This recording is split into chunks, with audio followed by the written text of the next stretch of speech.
head now to the business report with Joel Crosskill.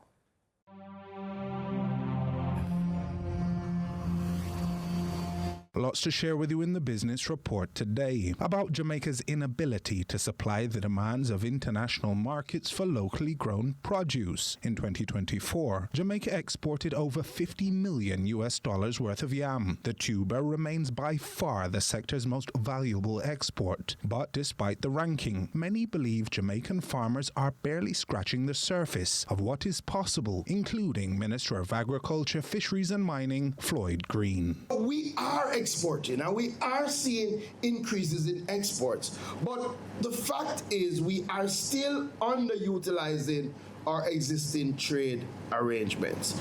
We do have competitive and preferential access to a number of markets, and we have seen that the demand out there is far greater than we are able to supply. So if Jamaica is to make a mountain of money out of a yam hill, somehow there needs to be an improvement in productivity and yields. With that in mind, the BR ventured into the field of Harker's Hall, St. Catherine, in search of solutions, and a particular individual whose fingerprints can be found all over a scientific field capable of changing the fortunes of the sector. My name is Dr. Sylvia Mitchell. I'm a senior lecturer with the Caribbean Center for Research in Biosciences, which is amalgamation of two different research groups. In January 2025, we're at the Biotechnology Center section. With over 3 decades of experience in various aspects of biotechnology, as well as its commercialization, Dr. Mitchell believes the recognition and adoption of scientific practices in local agriculture could hold the keys to a new era of productivity. One thing I realize is that there is a path that scientists take and there's a path that the business people take, and the two of them are still not working together as they ought. So the people that are there that are making decisions don't really understand science. They don't understand that it is the engine that makes the country move. The country will not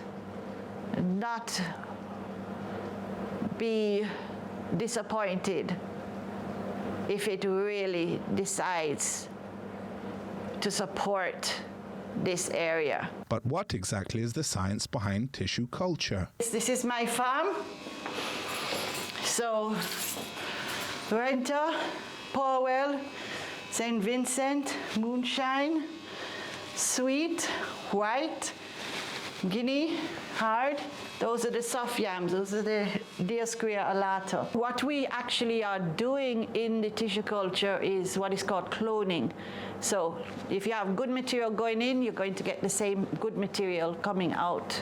So we depend very much on the farmer to tell us what is the material that they would like multiplied, because we can multiply up into the millions in a year's time. Dr. Mitchell explained precisely how the exponential growth can lead to improved outcomes for farmers and what is being done to stimulate the widespread adoption of plant tissue culture across the sector.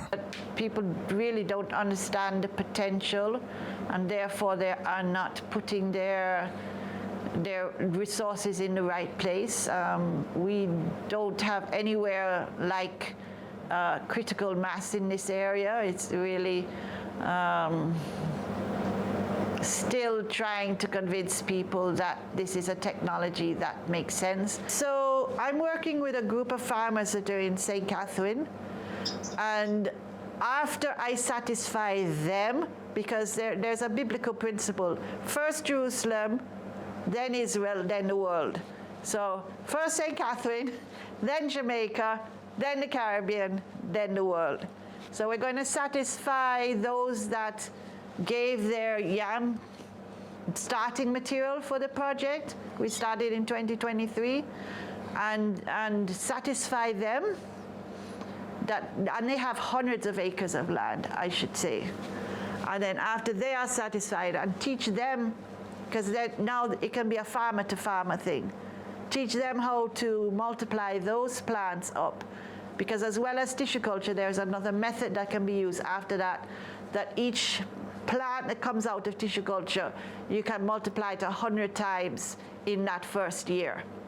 So I'm going to be teaching them that, and then they can teach others. And those are going to be the ambassadors that are going to go throughout the whole of Jamaica. We planted 112 plantlets in St. Catherine in 4 different locations of the 18 varieties of yam, all of which we have in tissue culture that were provided by the farmers. And we hope next month to double that. So we're not waiting around. We are showing what we can do with the resources that we have, however little they are, and show what can be done, the real harnessing the potential. Stop saying, oh, there's potential. No, we are realizing the potential right now, this year, 2025. In part 2, we'll hear about what the Ministry of Agriculture is doing to encourage similar outcomes. That was your business report. I'm Joel Crosskill.